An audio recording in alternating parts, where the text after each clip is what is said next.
Here we are. Benny Michaels on the show, Breaking and Entering. Of course, I got Inam over here. Hey.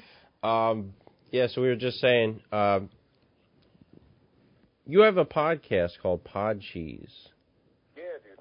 How long have you been doing that? I guess we started in July of last year. July last year? How often do you put episodes up? Well, ideally weekly, but Okay. we're pretty inconsistent. Yeah. Yeah, so are we. We've been trying to get on a better schedule, though. Well, it used to bother me that we wouldn't get these things out weekly, but ultimately it's a podcast. I mean, people are going to tune in whenever it's convenient for them. Yeah, A podcast. that's an amazing point. I never thought about it like that. It's like, just because it's out doesn't mean they're listening to it, so it's not that big a deal. Yeah, I mean, for instance, the one, Brian, that I listened of yours where you had Steve on. Yeah. I think I listened to that several weeks after you had recorded that. Yeah, Mhm. that I mean, makes it's out sense. there for anyone to listen to whenever they want, Right. which is pretty cool. So that kind of took the pressure off of trying to get them out consistently. But ideally, I'd like to have them out weekly. It's just never really Yeah. worked that way. I guess if you were like some psychopath, you could record like 15 episodes in one day and put them out over the course of like 15 Well, weeks. that's not even like a psychopath. I think that's what Oprah did. Like, a lot of people do that. They do a few a day. All right, well... It just makes sense to do that. Hey, I'm not looking to be the next Oprah. No, I'm just saying a lot of people do that with shows. They record a few a day. All right, well, maybe someday Really, we'll do that. I am kind of looking to be the next Oprah. That's kind of always been my goal. She is a billionaire. So, what would you go by? Would you go by just simply Benny? Sure. Benny. How many Whatever people you your want. age have your name? You know a lot of What? people named Benny? Do I know a lot of people named Benny? Yeah. No. No. Come to think of it. Is Benny short for Never. Benjamin or... Yeah, Yeah. Benjamin. Ben. You can call me that if you're more comfortable. I don't care. I'm Benjamin. pretty easy going. Benny's good. Benny's good. Inam here actually thought your name was Benny Goodman. Well, because Brian mentioned your name and said you're a comedian, and I, for some reason, was like, oh, Benny Goodman. I can be slow. Benny, are you a fan of Benny Goodman? Benny Goodman? Yeah. I ran into him at the Jewish deli not too long ago. We chatted. Did you really? I don't know who he is. I just know his Person? name. I don't even know. Oh. Isn't there someone named Benny Youngman, too? Oh, shit. Henny Youngman. Oh, okay. And then, of course, Benny Hill, who my grandfather likes. Well, there's plenty of Bennies we could talk about. Let's talk about Benny. Goodman. Now I'm no Benny. Let's talk about Benny Michael. Oh, sorry, I messed it Are up again. both of you stand-up comedians? I am. I am not. She's Okay. she's just sitting in. I'm not Friends sitting or, in. I'm part of it. I'm the E and B of it. All right. So sorry. What were you saying, Benny? Are you guys just friends or boyfriend, girlfriend, or? Yeah, we're a couple. Yeah, we're Cool. a couple podcasters. Oh, you're so lame. So, all right. Anyway, Are you married, Benny? I am. I'm married and boring and. Well, we're a couple and we're boring, so this is what we do for fun. Very nice. yeah, we try to avoid. I try to avoid any kind of like, it's kooky because we're together. I don't think we do that, though. No, but that could kind of be like a stupid. Well, we're not corny. This isn't October. This isn't not. Well, I mean, you guys have fun doing this, and here we are. It's Saturday night. Yeah, Yeah. for sure. Backyard. Yeah. You guys on my cell phone, if that's any testament to Brian and I's stand-up comedy career. Yeah. Where do you perform, Benny? Like what area? Like obscurity, man. Towns that you would have never heard of and it would have no reason to have ever heard of or go to or anything. Just out in the middle of nowhere. Yeah. Just, yeah, I used to, I guess I still do, not so much anymore. I would go to Philly, all the regular rooms, and I got in with a booker who books these rooms. They're kind of out in the middle of nowhere. Yeah. So it's a hike to get there. Do you like that Every now better? and then, they put you up in a hotel or something, which makes it a little easier. Yeah. But these rooms actually, they could be a good time because they're towns that are kind of deprived of any type of entertainment. So once they have a show, they're appreciative of that. Yeah, that makes sense. Now, when you go, say... I mean, you can go anywhere and be entertained. These towns they're small towns. There's just not a lot going on. Are you talking Pennsylvania, place in Pennsylvania, or just all over the place? Yeah, I mean, all over the place, I guess, you know, within, like, if you want to call it the tri-state area, you know, yeah. New Jersey, Pennsylvania, Delaware, Maryland, stuff like that. Mm-hmm. Do you find when you're... Kind of greater appreciation of how big Pennsylvania is, because some of these places are 6-7 hours away. Yeah, that's crazy. Yeah, it's easy to forget if think PA is just Philly and then a couple other towns. Well, yeah, it really is. I mean, Harrisburg has nothing to do with us. Yeah. Well, even like Pittsburgh. Yeah, which is so far. It's hard to think about that. The great Anthony Jeselnik was born in Pittsburgh, I believe. Just throwing that out there. Right. So, how long ago did you start, Benny? I guess the very first time I ever went up on stage was like the very end of 2005, like December 2005. Okay. The first one I ever went up on stage. So what were you doing before that? What was I doing before that? Yeah. You know, just working and, you know, considering trying stand-up comedy for like a couple years before. When I contemplated taking a class. I'd read about this class. I was going to ask for it for my birthday, and ultimately never did, and just showed up at an open mic one time to try it out. And, yeah, that was my first time, and then been at it pretty steady ever since then. So I guess, what's that, like 7 years? 7.5 years? Yeah. Yeah. Yeah, how about you, Brian? I started in, like, 2009. I also had a long period of time where I just kind of considered it, and, you know, I had, like, probably an hour worth of supposed material before I ever performed, and my first time ever performing, I realized that I had no clue what people were actually going to laugh at. People laughed at the things that I didn't expect to get laughs on, the things I thought were a surefire, you know, were going to kill, didn't get laughs at all. Yeah, I think I had like a whole HBO special in my mind. Yeah. Up on stage for the first time. Yeah, and that was kind of a rude awakening. Yeah, it's very humbling. All the stuff I had written down, like, wow, this is all shit. Yeah. How did you do your first time on stage? Horrible. Yeah. Dreadful, man. Silence. Like, I would have, I remember being up there thinking I'd rather be getting booed. I think being horrible to this silence, it was just like a deafening silence, you know what I mean? Yeah, it's weird. It's you're probably like... You get, they give you 5 minutes. If I did 4, it was just 4 lousy minutes. Just the whole dynamic of it really wasn't what I was expecting. Not being able to see who's in front of you with those lights. Oh, where did you? Where was your first open mic? The same place. Everyone that started around the same time I did the Northeast Comedy Cabaret. Yep, I'm familiar with that place. Yeah, we were just there the other day. Well, basically, you know, anyone that started around the time I did probably has pretty much the same story. I mean, I put Philadelphia comedy clubs in Google. Yeah. At the time, the very first thing that popped up was, you know, Comedy Cabaret. So they had an open mic. Went up there not really knowing what to expect. Yeah. And, was it disappointing when you got there and it was in the back of a hotel? You know what? I guess it kind of was. You know, people had always said, you know, it's an open mic and you're basically going to be performing in front of other comedians. Yeah, that's true. I guess there was something kind of cool about it, you know? Mm-hmm. Was it intimidating to be around all those other comics when you basically weren't even a comic yet? Well,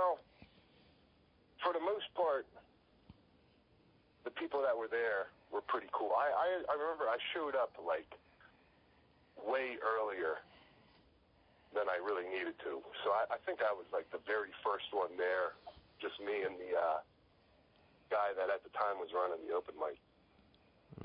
If you started in 2009, I don't think you would know this guy.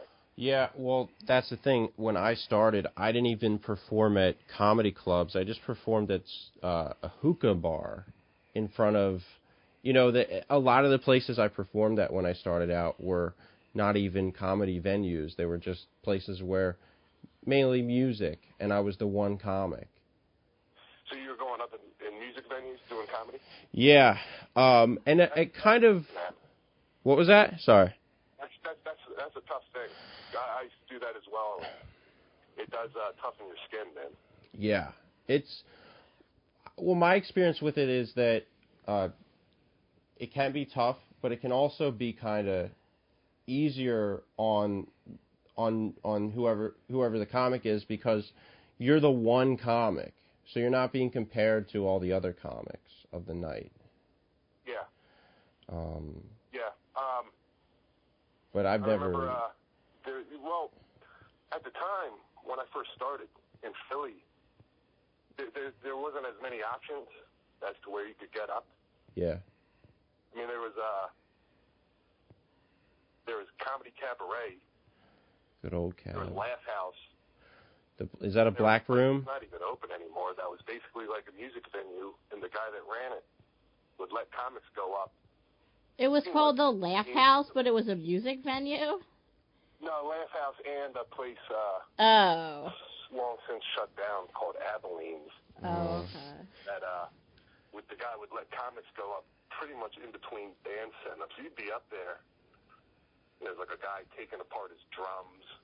Yeah. People sound testing their guitars, and you're trying to tell jokes to a crowd that's pretty much disinterested. Yeah, you know what?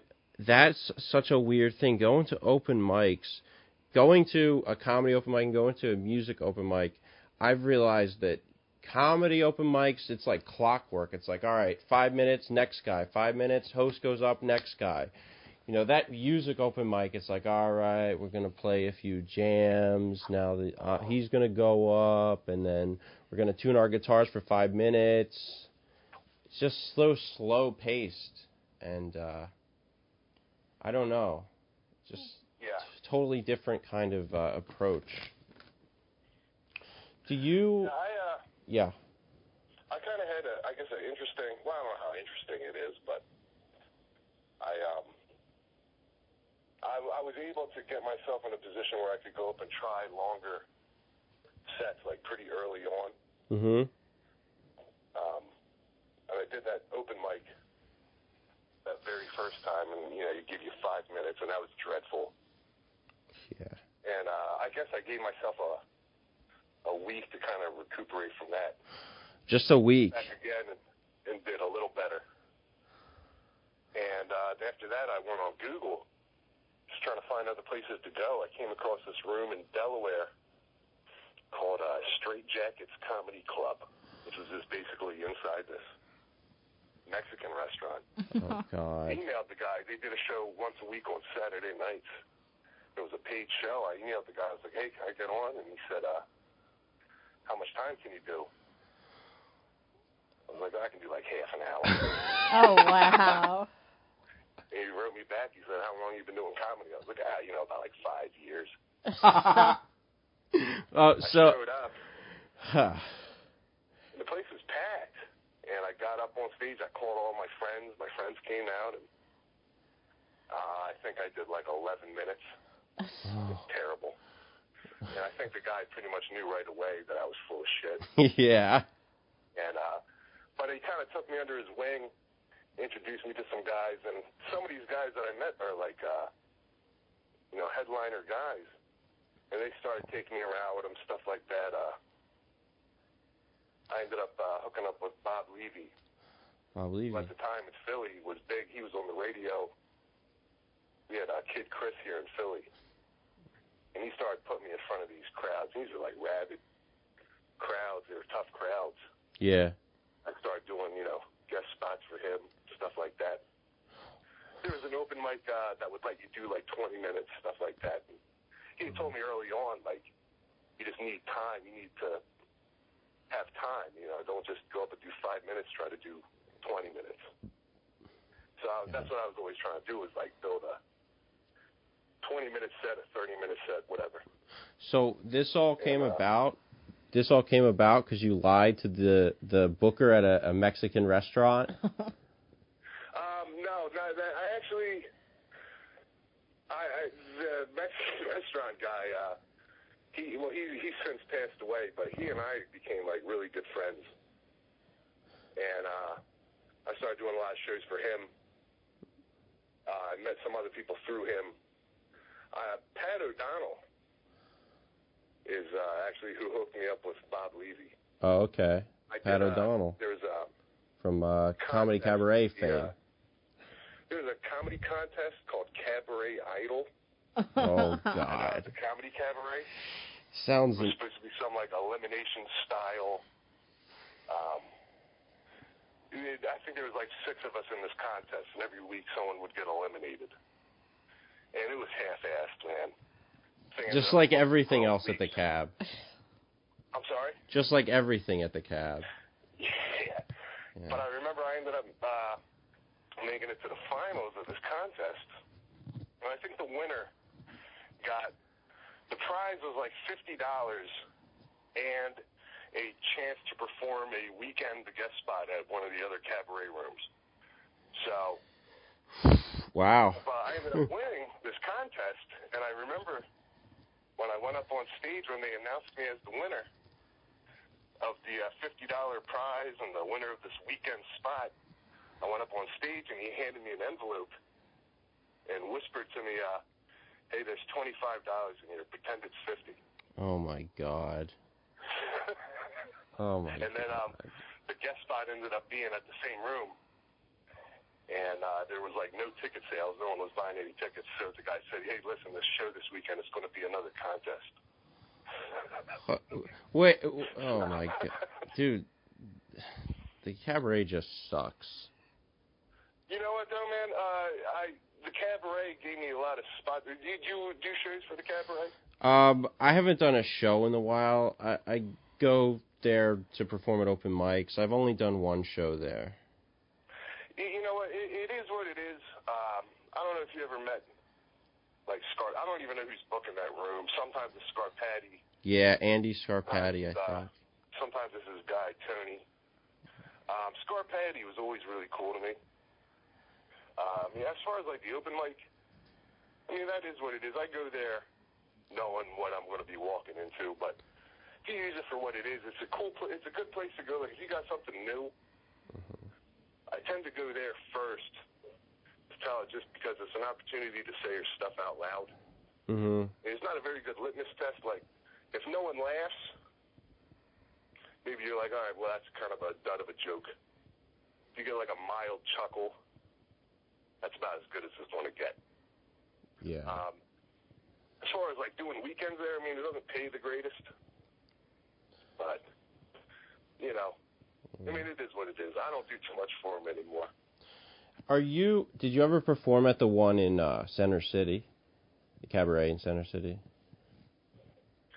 You know what? I didn't even know there was a cabaret. Well, it's since closed, right? It is since closed, but are you familiar with this guy named Ray Wellington, I think? No. Oh, okay. Yeah, all right. Because I was going to say that, well, I guess I'm saying it anyway. He was there last week, and I guess he used to be the owner of the older cabaret, and he basically hates the guy who runs the Northeast Cab. He was like tearing the place to shreds because he was performing. He hadn't been on stage in like 20 years. He was talking about all the regulars at the cabaret, like Pat O'Donnell. What's that other guy with the weird hair and the faces? Terry Gillespie. Terry Gillespie. He was just ripping the place to shreds. I mean, I don't understand why anyone would really knock Pat O'Donnell. I mean, Pat O'Donnell's a 20-year... Yeah, I'm not trying to make enemies with Pat O'Donnell because God knows he can advance my career. Pat O'Donnell, I mean, if you, Pat O'Donnell hooked me up with some cool gigs.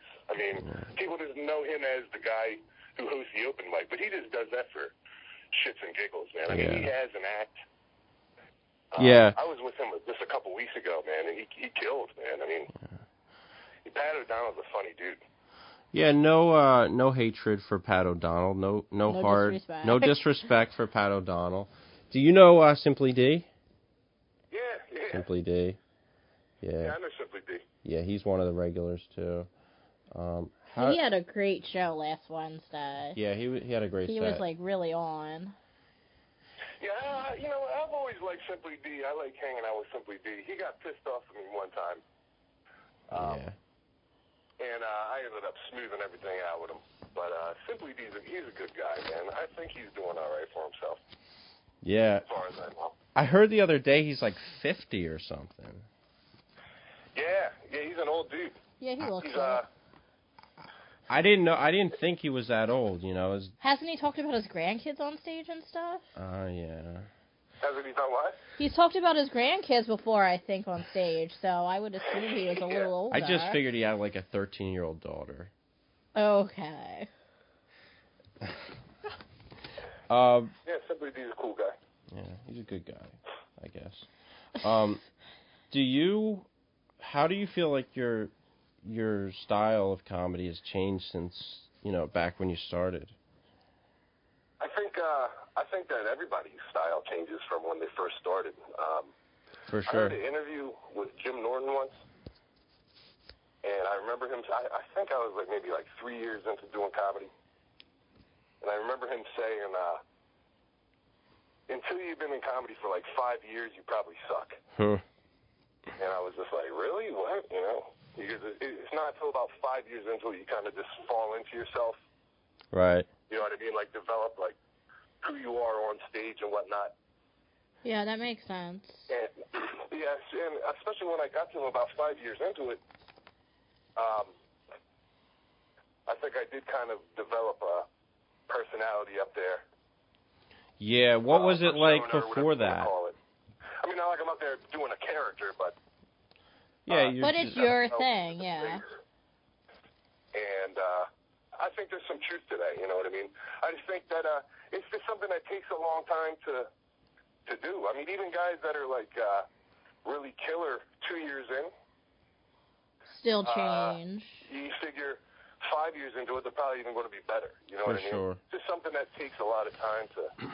It's one of those weird things. Yeah, it's one of those weird things. I've heard so many comics say, people are asking me for all this advice. What do I do? How do I become myself on stage? And the truth is, you don't become yourself on stage unless you're doing it. That's all. That's such bad advice, but it is the only advice. You just got to do it. That's it.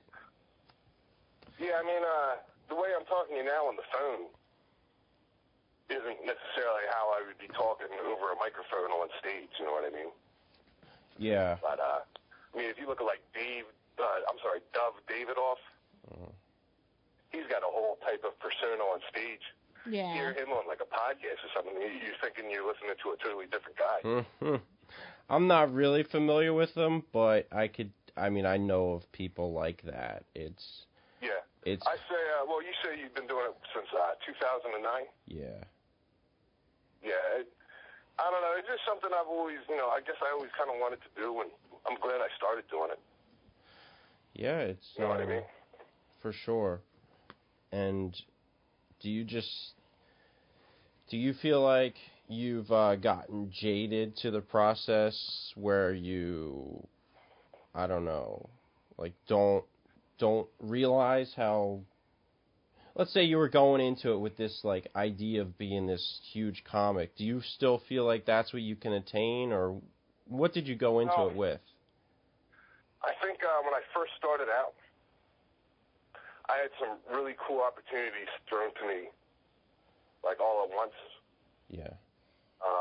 Now I'd done some really cool things, some stuff that I never thought I would have done, and met people that I would have always wanted to meet, but never thought I really would. But so I guess anyone that goes into it has some sort of aspiration of being able to do that,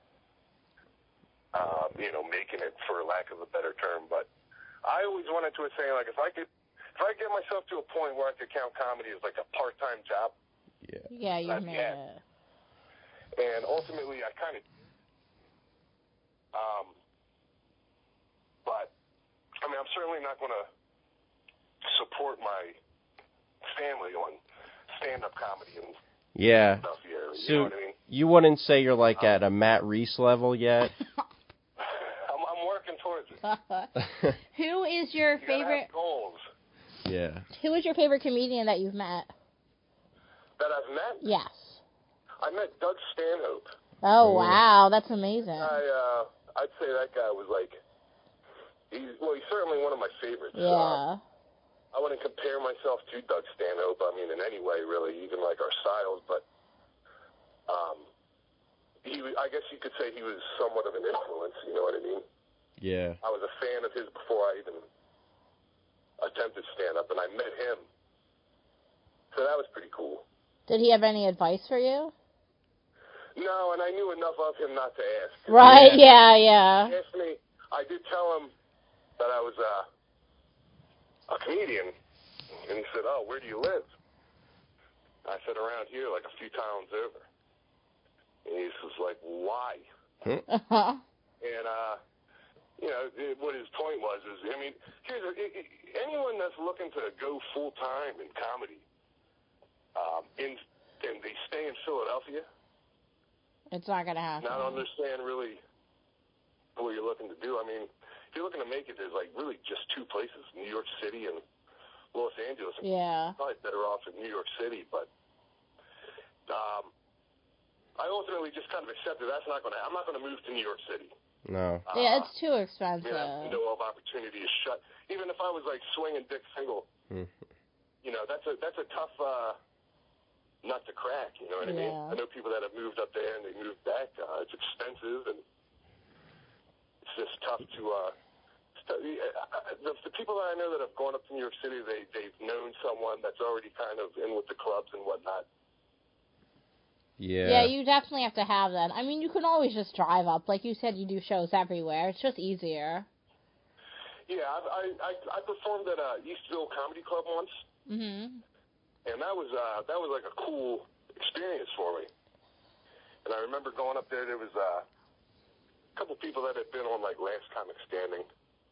Judy Gold was on. Oh, I love her. I went on right after her, and I had a good set. Wow. I had my buddy. I brought my camera. My buddy videotaped it, and I remember thinking, "Cool, I'm up here killing. I'm in New York City." Yeah. The manager was there, so afterwards I went and talked to the manager just to thank him. I guess in my mind I thought he was going to be like, "Hey, good set, man. What are your availability?" Yeah, so he's kind of looked at me like, whatever, because he's kind of like a dime a dozen up there. He could have cared less. Yeah, it's I've different never up been there. that sense. If I nailed him, I was like, "Hey, remember that one time I was at your club?" He'd be like, "No." Yeah. Yeah. But I think it's I've just kind of accepted the fact, even to stuff around here. Like, it used to bother me not being able to get work at, like, say, Helium. Yeah. That's the big club, though. I mean, that would bother me. Yeah. I started thinking about, like, of the people that do work there. These are guys, they put the time in there. They're there going to the open mics on Tuesdays, Right. doing well, doing new stuff like that. I really wasn't doing that. And it's not necessarily convenient for me to do that. I just kind of accepted that finally, like, just kind of got over the fact that they're not all that interested in having me there. And where it used to bother me, it really doesn't anymore. Why do you think... A lot about comedy doesn't bother me too much anymore. I'm pretty content with what I'm doing now. I'm happy with what I'm doing. Yeah, that's a great place to be. Just satisfied and just, having it fun. took me a while to get there. You know what I mean? I don't begrudge anybody that gets frustrated. Yeah. I mean, you're doing what you love. A lot of people don't even attempt to do what they love, so. Yeah. I mean, people I put... certainly wouldn't mind being in a more elevated status, you know? Yeah. Do you feel like you could die happy? What's that?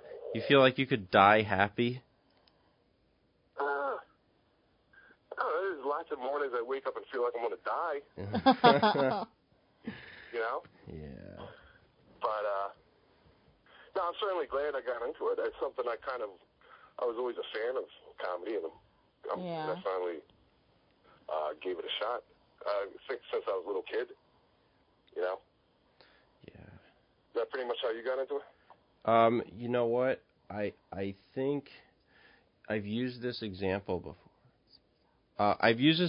before. Or this, regardless of what you think about Dane Cook, this is what got me into it.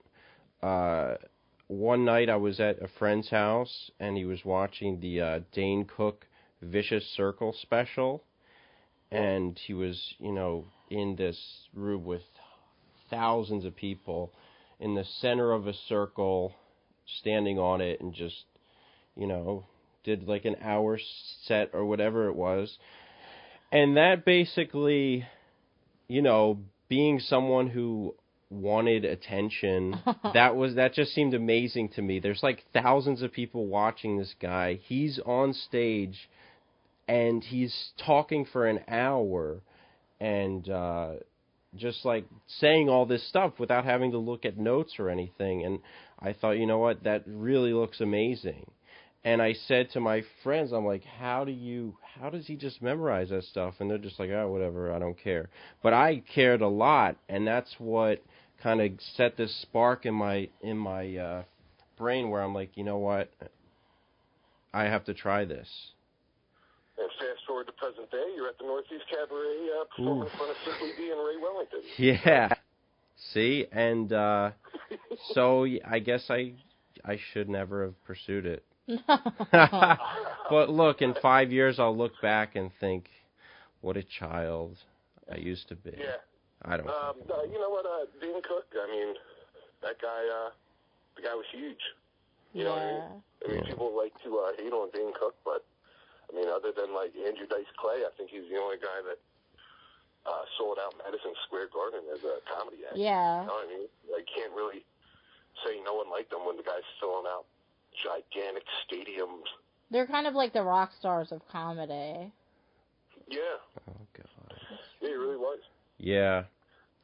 And I've heard that he came back into it, and he's kind of, I don't know if he's doing a different type of comedy now, but did you hear about that whole thing with, I guess I've mentioned this on enough shows, but how some guy saw him on stage and basically called him out on Twitter and was like talking about how he was misogynist and all this stuff? So last I heard about him was, I guess he was at, what's that, the Laugh Factory in L.A.? Yeah. And this was shortly after that Aurora, Colorado shooting.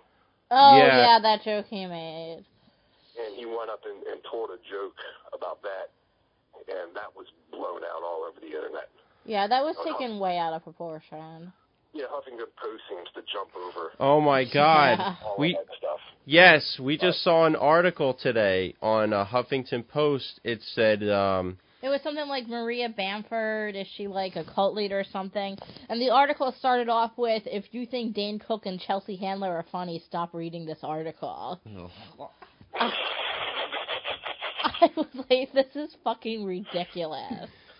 Well, I read, I mean, after that, and this is also after that whole Daniel Tosh thing. Yeah. Oh, someone interviewed Chris Rock, and he had basically said, I mean, I don't know, how long has Chris Rock been doing it?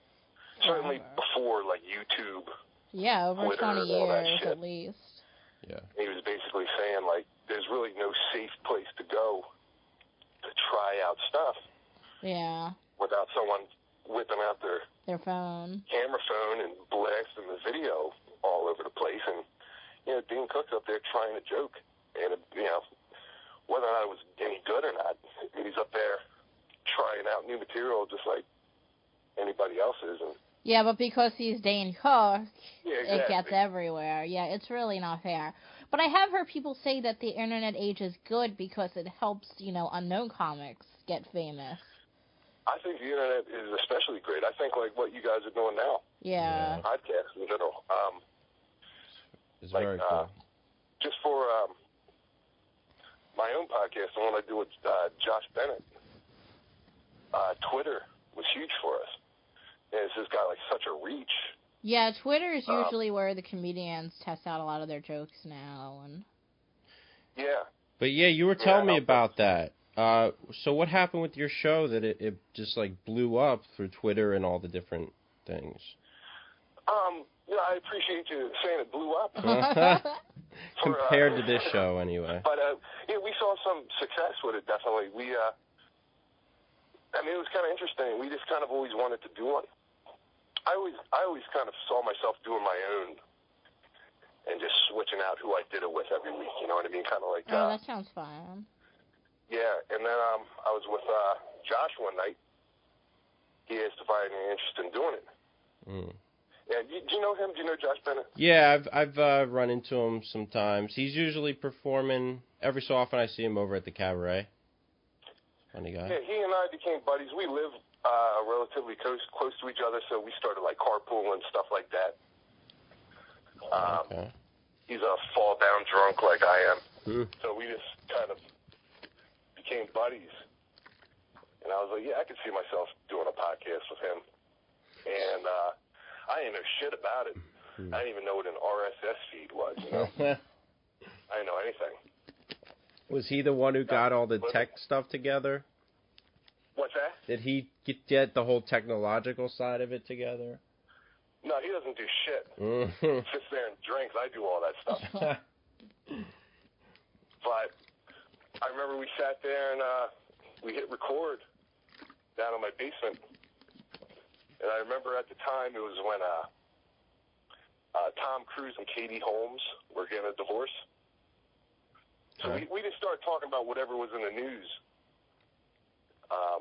Started talking about that. That kind of led into like a Scientology conversation, celebrity privacy, stuff like that. Next thing you know, we're like 2.5 hours in. Wow. And I'm like, wow, this is 2.5 hours of really boring shit that I don't think anyone would want to listen to. And we were drinking the whole time, and eventually, he's just throwing stuff out from the news. It was also at the same time Anderson Cooper came out of the closet, right, and announced that he was gay. And he threw that at me, and I didn't know who Anderson Cooper was.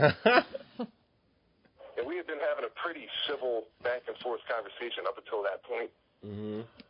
And when that part came up, I think he was just blown away at the fact I didn't know who Anderson Cooper was.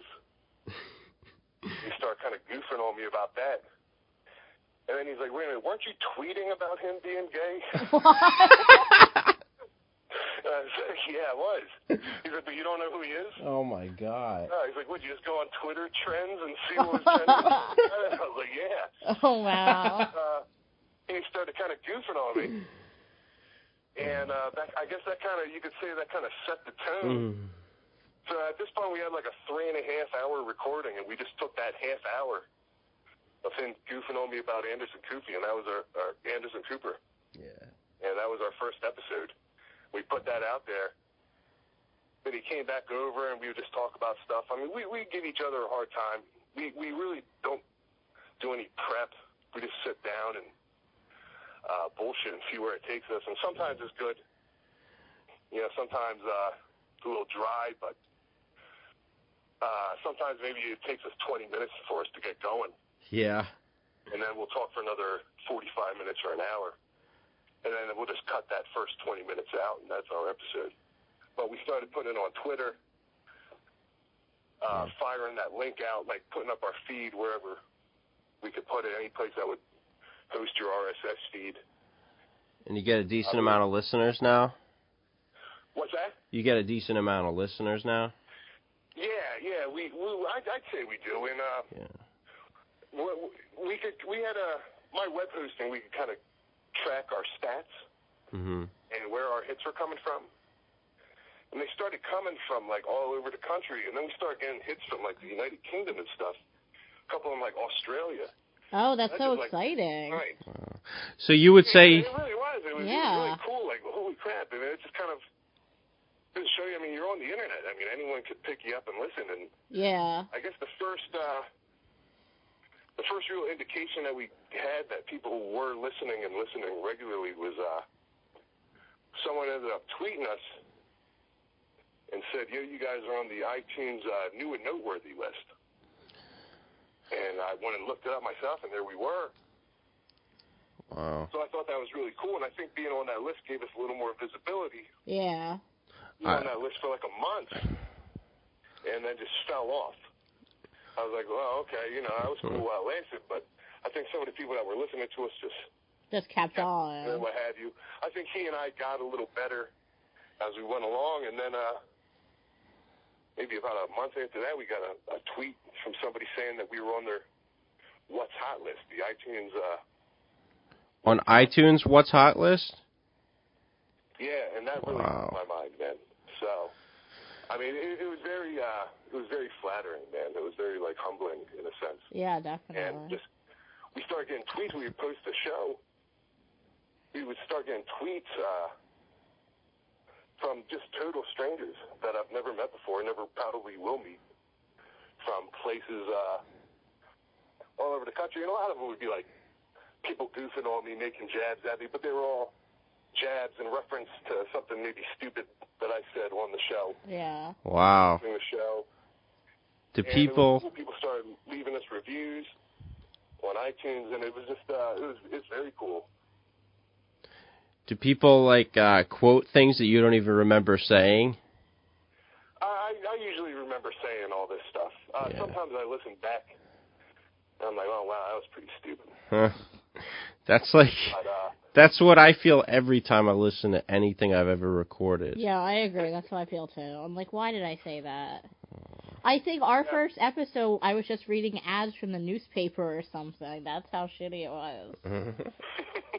Yeah, there's people that just, I'll flub a word or use the wrong word or get a fact wrong, and people just jump all over it. But, I mean, stupid is kind of funny. Yeah, I agree. So if people are enjoying it and people are laughing at it, I don't mind being the fall guy. Yeah. And certainly we don't cut each other any breaks, you know what I mean? Like, if Josh says something that bombs on the podcast, I'm not going to sit there and pretend to laugh at it. Yeah, of course. No. Yeah. I'm sometimes, gets on me sometimes because sometimes there's guests on the show, guests on the show, and I don't laugh as much as I'm supposed to, and she's like, you're supposed to laugh at guests, don't you remember? Nah, if it's not a sincere laugh, let them get crickets. Yeah. Oh my. Let the silence just. Yeah. Yeah, I have a problem with that. I even feel bad when I'm at a show and I'm not laughing at somebody's shitty jokes. I just feel like they're trying, and it's really hard to go up there. I think as far as like our podcast, I think that's one of the things that people are endeared by is the honesty. Yeah, I mean, I'll say something. I'll try to make a good point. I'll try to make a serious point. Mm-hmm. In the meantime, I'm getting no assistance from Yeah. Josh. And he'll just start interrupting me. One point, I remember one show, we were sitting down there, and there was something I wanted to talk about, something that really bothered me on the news. Yeah. And it just really kind of pissed me off. And I remember thinking, I was like, I really want to talk about this on the podcast. And I figured, if anything, it would just give us some content to talk about. Because sometimes we struggle for stuff. Of course. So I'm trying to get this topic going. And he's cutting me off and, jabbing at me, whatever. In the meantime, I'm trying to talk about something that was,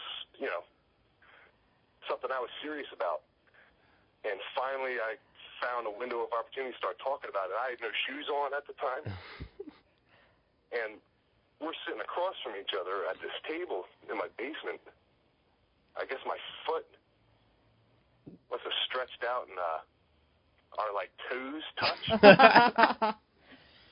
And he just, flipped out. And we just both, really weirded each other out.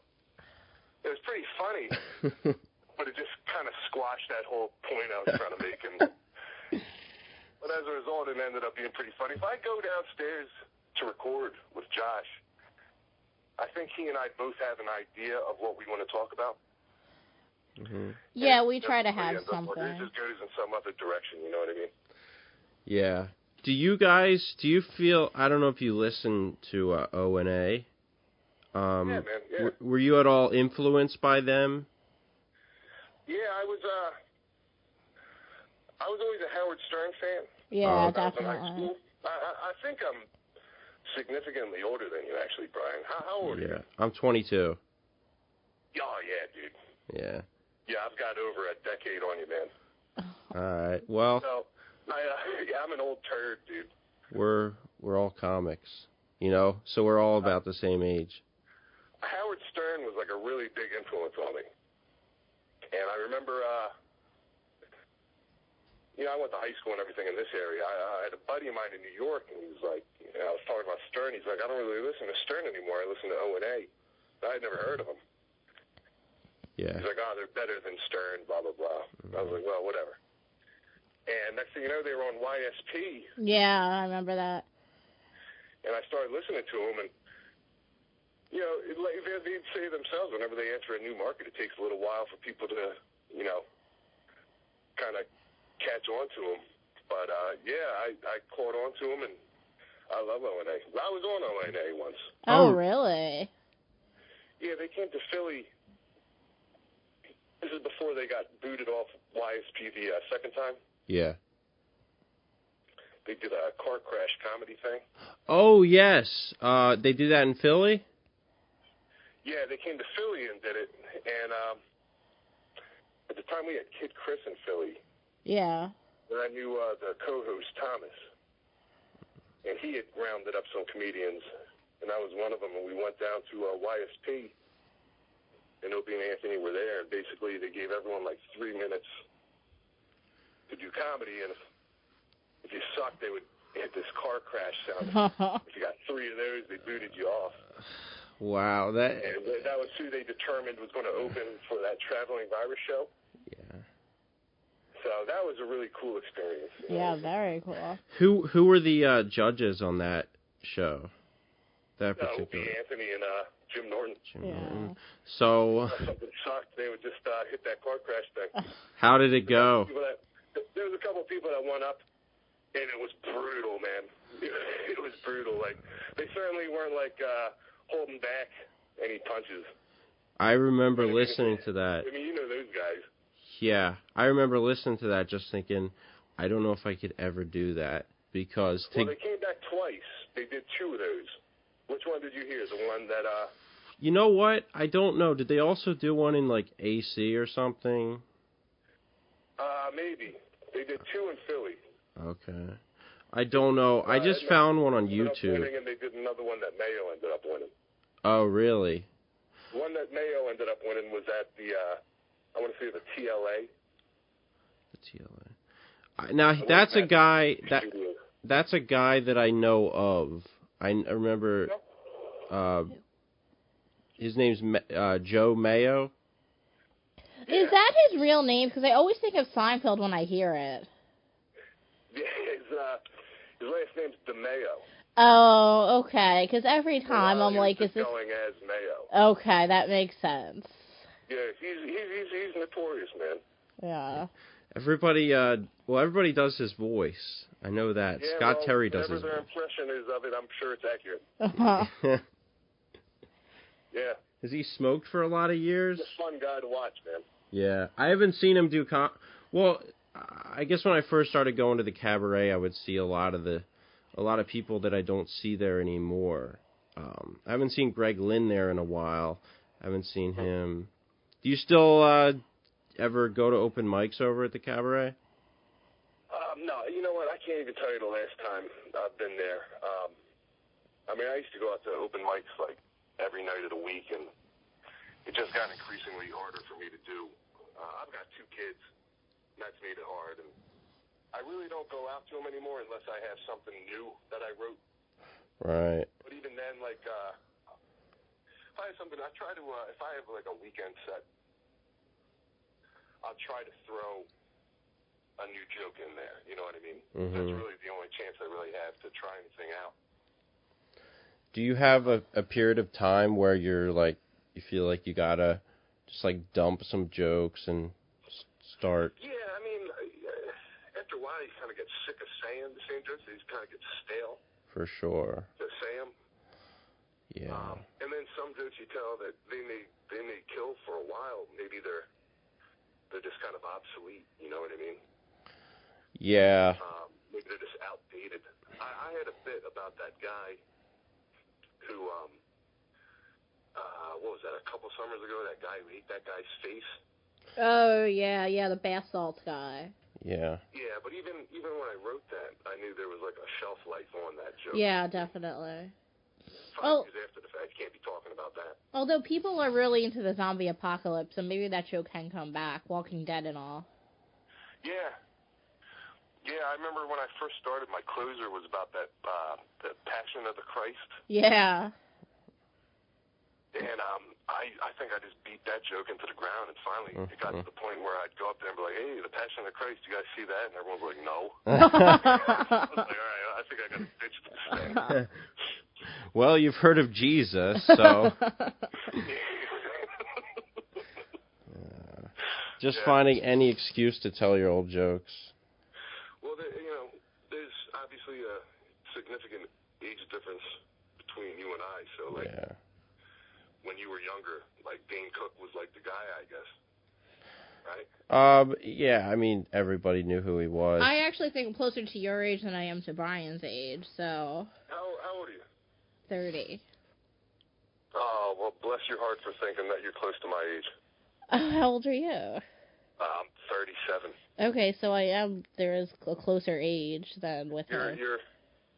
You're a baby still. Okay. You still have your youth. But yeah, that Dane Cook was the big guy then. But who was your biggest influence? I remember, I guess when I was a little kid, I had older cousins. Mm-hmm. And my one cousin, I spent the night at his house. And he had this Eddie Murphy tape. Oh, yeah. And, I mean, I had seen stand-up on TV and stuff like that. I mean, I liked stand-up. But when I heard this Eddie Murphy tape, I think that thing just kind of blew my mind. I remember, I think I, memorized that whole tape. And I thought that was, the greatest thing I ever heard. So I guess that was probably my first. But I guess, Dave Chappelle. Yeah. Stanhope, even David Cross. Yeah. Mitch Hedberg. Oh, I'd say, of course. For sure. One of my favorite stand-ups now is probably Norm Macdonald. Yeah, I loved his special. Yeah, that was great. Yeah, I saw him in Philly. Oh, really? It was when he was working towards that special. When I saw the special, it was the same act I had seen in Philly. Oh, and yeah. I laughed just as hard. Yeah, that special was so The amazing. second time. I think that guy's brilliant. I mean, Jim Norton is a guy. I mean, Definitely. He's always got new stuff. Yeah. And it's really smart stuff. Yeah, I love all his characters. He's definitely creative. He has this great mind. Yeah, Patrice O'Neill. Yes. That's a guy. Did you ever see him while he was alive? I did. Yeah. Yeah, I'm glad I did. Yeah. Were you a big fan of Tough Crowd when I was on? I never watched it, but now, way after the fact, yeah. You can find a lot of that stuff on YouTube. I wish there were DVDs out of that. I used to watch it when it was on, and I miss it so much. I know there's You know what? After we're done recording, give me your email address. I'll forward you a link where you can download all of them. Oh my God, that sounds amazing. That was my favorite show when it was on. Yeah, they're available online. Some guy's got them posted on his site. Wow. That's awesome. Dude, we have to check that out. Yeah, that show had all the greats. I loved Greg Giraldo, Patrice, Jim Norton. Yeah, I especially like that one video with Greg Giraldo and Dennis Leary. I thought that thing was hysterical. Oh, yeah, Well, you know what? You're talking about influences. When I was in high school, someone gave me Dennis Leary's CD, that No Cure for Cancer. Right. And I had never heard of Dennis Leary, and I was like, this is great, man. This guy's incredible. Yeah. And then, like years and years after the fact, all that stuff came out about Bill Hicks, who I had never even heard of. Yeah. And, That was that whole CD basically. Hicks. Yeah, that was a rip of Hicks. Well, I mean, it's pretty dead on, man. And apparently those guys were in Boston together, and Yeah.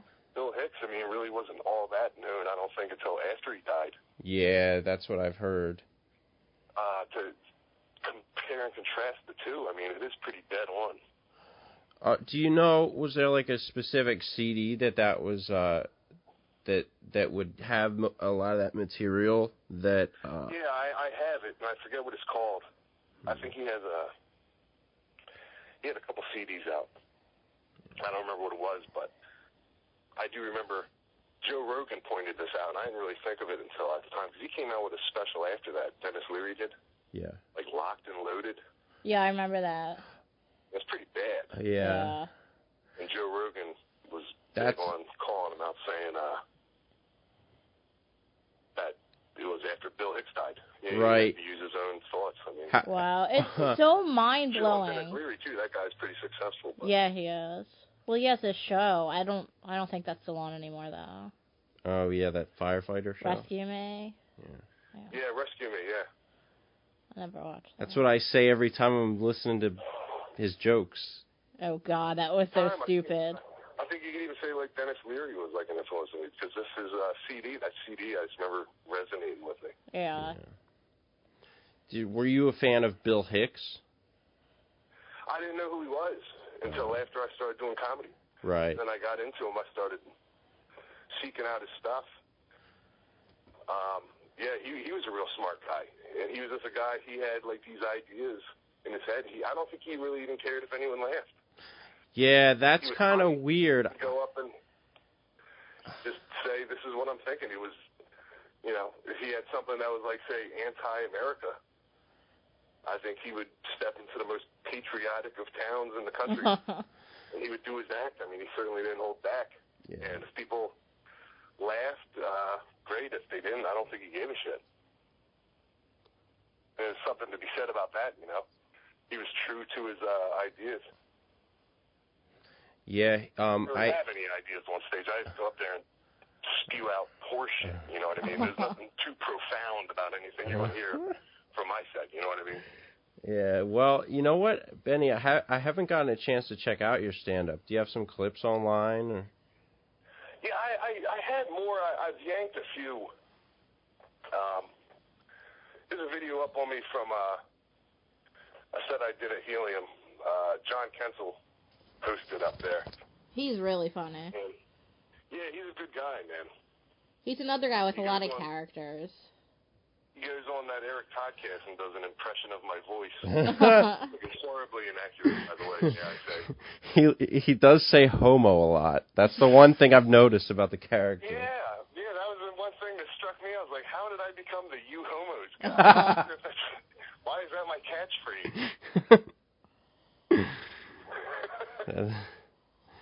So that's not your catchphrase, I take it. I can't recall a time I ever said, "Hey, you homos." Well, I guess John Kensel can. Life, but somehow that became my get her done. As Josh said to me one time. I bet if you said it once, they probably just started saying it was like your thing. Well, they need it. You need something to if you're gonna riff on. Of course, on that show, they pick your one thing and attack it. In fact, Benny, I knew who you were from that show. What's that? That's how I became a fan of Brian Litter from that show. Yeah, weren't you there? I think you were actually there the first time I called in. No, I was at home. I ended up calling in that night. I was pissed drunk. And I had actually missed you. Oh, okay. And the next day, I downloaded it, I guess, just to hear myself talk. I don't know. Yeah. Yeah, Brian does that too. And I'd imagine that may have been a little uncomfortable for you. Oh, for sure. You're probably getting a little pissed off, but for a listener, man, it was pretty funny, man. I don't think they even really meant anything by it. I don't think they meant to be like hateful towards you. Yeah. But you just ended up being the fall guy for that bit. Yeah. You handled it pretty good, man. You went back at him, but I mean, it was so absurd. It was so unnecessary for him to go off when he did. Yeah, after the fact, he told me he was really drunk, but yeah, at the time, I'm like, whoa, what's going on? But from my vantage point, from where I sat in the safety of my own home behind a computer monitor, it was entertaining, man. But I think those guys genuinely love you, man. Yeah. That's it. I became a fan. I was like, this guy. I wrote Steve the next day, Steve Reese. I was like, yeah, that guy. You should have that guy on every week, man. I think they have you on a lot, don't they? Yeah. Well, yeah, every week pretty much. I've been calling in. Yeah, I appreciate it. It's good to know that one person out there gives a shit. One person. Yeah. Well, Steve's the one that told me you had the podcast. He's like, yo, check out his podcast. Yeah. Oh, okay. Oh, that's awesome. That Steve was on. I thought it was really good, man. Thanks. You know, and you were not on that. Are you relatively new addition to the... No, I am the E in B&E. I just read the news in that one. I was only on that one for a couple minutes. That's right. Okay, I do remember that. Yeah. Yeah. What am I talking to you guys on? Am I on, like, speakerphone or what? Yeah, does it sound really shitty? No, I'm just curious because ultimately I would like to do this for my own show, but I don't know what the best way to do it is. Like, well, I don't think we have the best way. We just record it with one phone and have the other phone on speaker, honestly. It's not really the best, but it's what we have. Is it like a handheld phone, like on speakerphone? Yeah, we use, I don't know if this helps. I think this might help a bit. We use a home phone, like a landline, but it's a handheld phone, and we put it on speaker. And what kind of microphone are you using? I'm actually just using the microphone that's on my cell phone. Really? Yeah, but it's it's a pretty decent microphone I've found. Yeah, we record all our shows with that. Yeah. So, like, if I was to urinate right now, would we hear it? That wouldn't necessarily pick up on this microphone. Huh. Hypothetically speaking. That's a good question. If you were to flush, definitely we would hear it. Yeah. Okay. Just so you know. Hypothetically, if you were to hear urination and a flush, you could just edit that out afterwards, though, right? Yeah. I could, yes. But he probably won't. That's good to know. Okay. Yeah.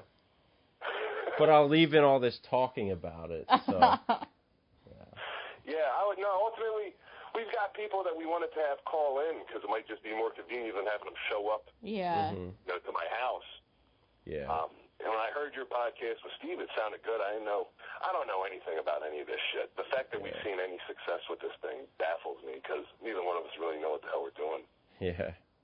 Josh and I. Yeah. That's great that more people are hearing about it. Are there any...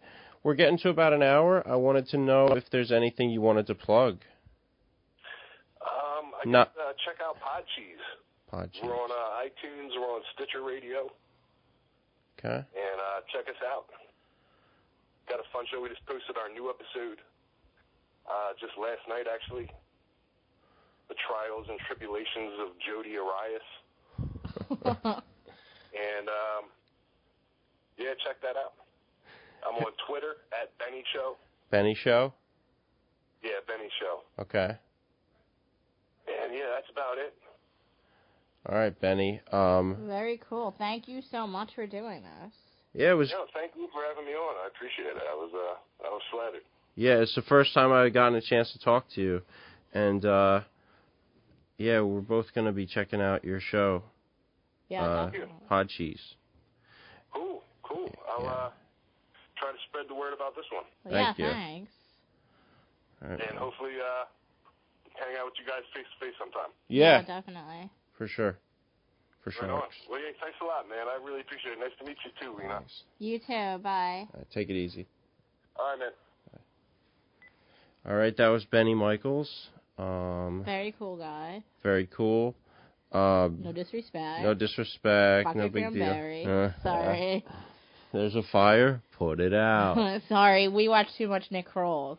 And But yeah, he was very cool. A lot of the same I say influences like I'm a comedian. Liked a lot of the same comedians and stuff. Really nice guy.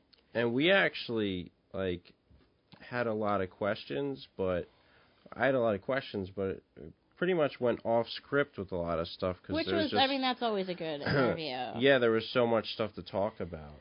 Yeah.